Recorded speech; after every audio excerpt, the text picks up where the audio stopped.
of class 9. We start with the grammar topic, which is very, very important and a part of your grammar section, gap filling, which you will be getting questions till class 12 and further on also for competitive exams also it's going to help you. So you better pay attention to what is gap filling and what is the variety of questions you can get for this under this particular scanner of gap filling.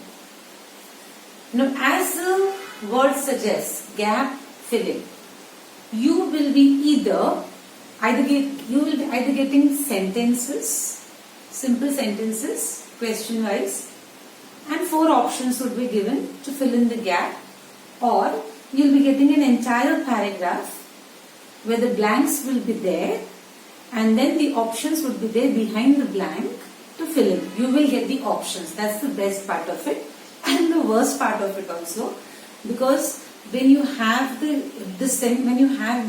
options, usually what a human tendency is what a human does is you place the particular word and read the sentence, and then whatever sounds best to you, you accordingly decide whether it's correct or not. But sometimes the options are so confusing that it will boggle your mind. So this is the way this question is going to appear, either in the form of different sentences and 4 options given, like choose the correct answer in MCQ pattern, or you will have a paragraph behind every blank. You will have options to choose from, again 4 or 2 or 3 depending upon what the teacher wants to give you.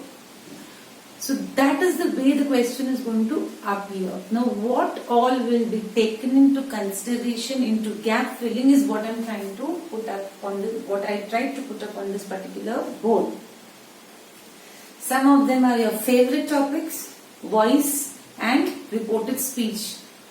All these years, 6th, 7th and 8th, we have been teaching you continuously reported speech and voice, raising the bar every year higher and higher. So if you have last year's books, brush through whatever had been taught for the voice and whatever had been taught for the reported speech. Now, active and passive voice. This kind of a question you will have, like I'll give you clues on the top. Like supposedly we have a recipe of making something. Let's take cakes recipe. So what is the material required? I'll write over the material required: flour, egg and sugar and butter. Fine. Process. Okay.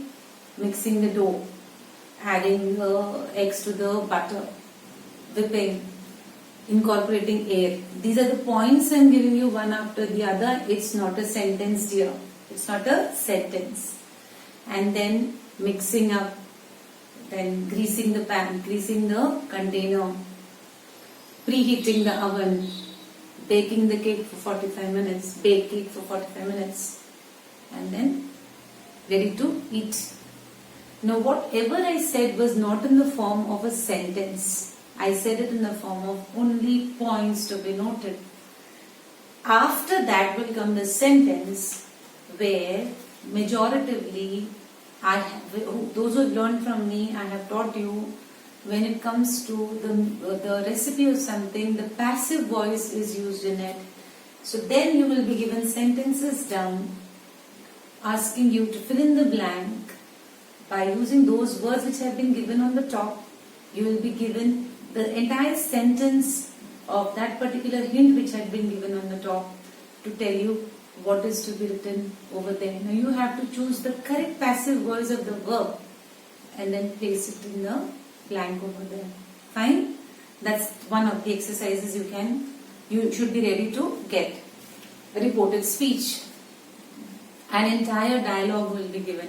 A conversation would be given to you. Conversation between 2 people or more. And then the reported speech form will be given with the blanks missing only. Where the blanks would be, that missing part would be the form of the reported speech of the word you would use. So you have to remember, dear, If the sentence has got a past tense, the dialogue has got a past tense, it will become a past perfect. If it's a simple present tense, it will become a simple past tense. You have to be thorough with your reported speech for you to know what is the answer in the blank down there. So reported speech comes into action over here again. That is why every year we have been after your lives to study those two topics, the voice and the reported speech. Then comes tenses. An entire paragraph would be given, or depending upon the demand of the question, separately also it can be given, where the tenses have to be used. Like if an habitual act is there, we are talking about things which happen on a daily basis, then we use the simple present tense. If an act has just come to an end, we use the present perfect tense. So again I would say those who had learned from me, I had made them make a chart of all tenses, simple present, present continuous, present perfect continuous. 4 options will be given in every case. This is not like editing and omission. Options will be given over here. In gap filling, in the paper, you will see the options.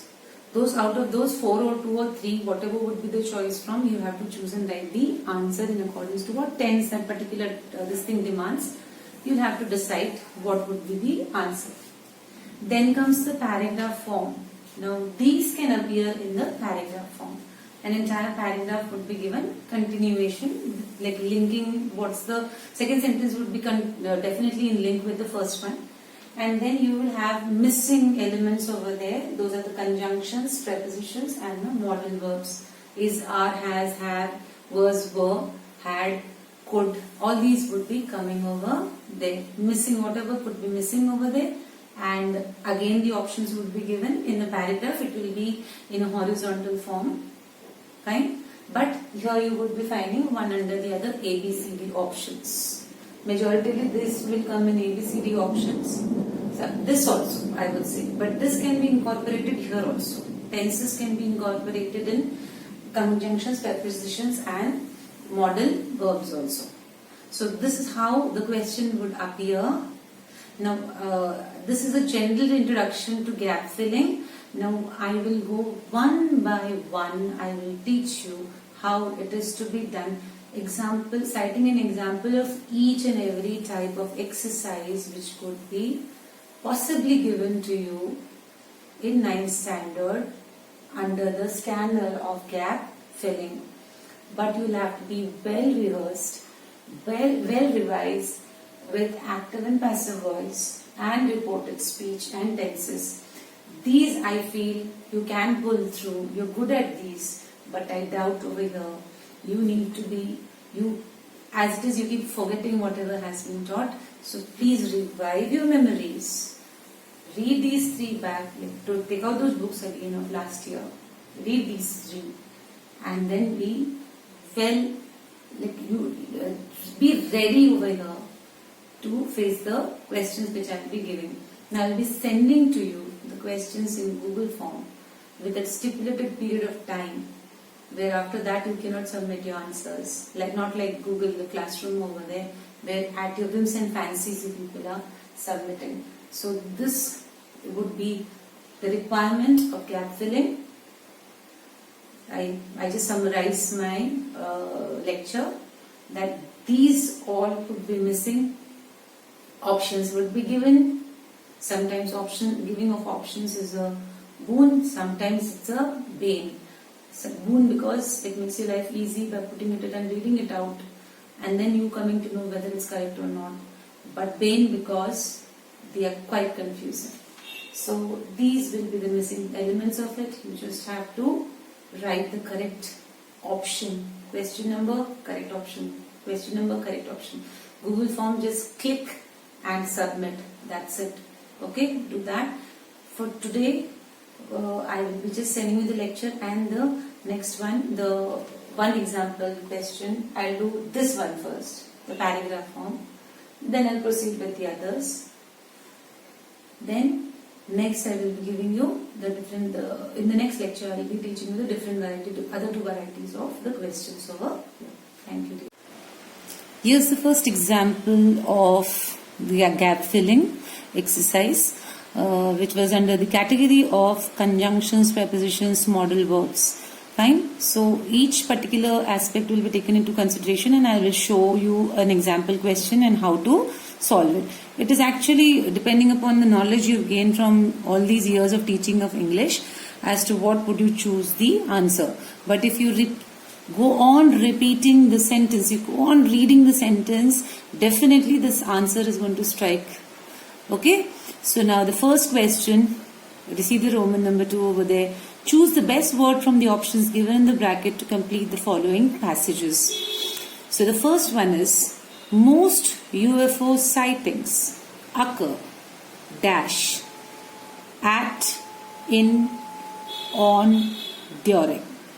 Now, at is a specific time, in would be a particular area or a time also it can be used, on is a placement, during would be an entire period. Now, the answer over here is, most UFO sightings occur during the night, either late, in the evening, or in the early hours of the morning. Dash, they take place on a dark moonless night. Dash, they take place, dash, alone on a country road. So we need to write over here 1, 2, 3, 4 are the options. So the option would be, often they take place on a dark moonless night when the person dash alone on a country road. Often it happens on a daily basis, like most of the times. So definitely you will use for a singular is when the person is alone on a country road. This early atmosphere is perfect for playing tricks on a person's imagination. Police and newspaper officers are often swamped dash calls. Now you swamped in calls, for calls, with calls, or among calls. It is swamped with calls when something strange is seen in the skies. Dash an explanation is given. Most people are happy to accept it. So the answer would be, once an explanation is given, most people are happy to accept it. So this is the kind of question you can expect for the passage, in the form of a passage for the gap filling. And here the options majoritively are your prepositions only, and you have conjunctions also over here. Fine. So it depends upon your entire vocabulary, entire series of learning, whatever is there in your brain, just apply the knowledge and choose the correct answer. Sometimes here and there the answers must be confusing, but majoritively you can pull through because the options have been given. So this is one example what I am teaching you today, and the other I'll be giving each day, each lecture, the example and an exercise I'll be sending you on Google form. You have to finish it off then and there and submit it, because I will be having a time limit for the Google form. So do it then and there and finish it off. Thank you.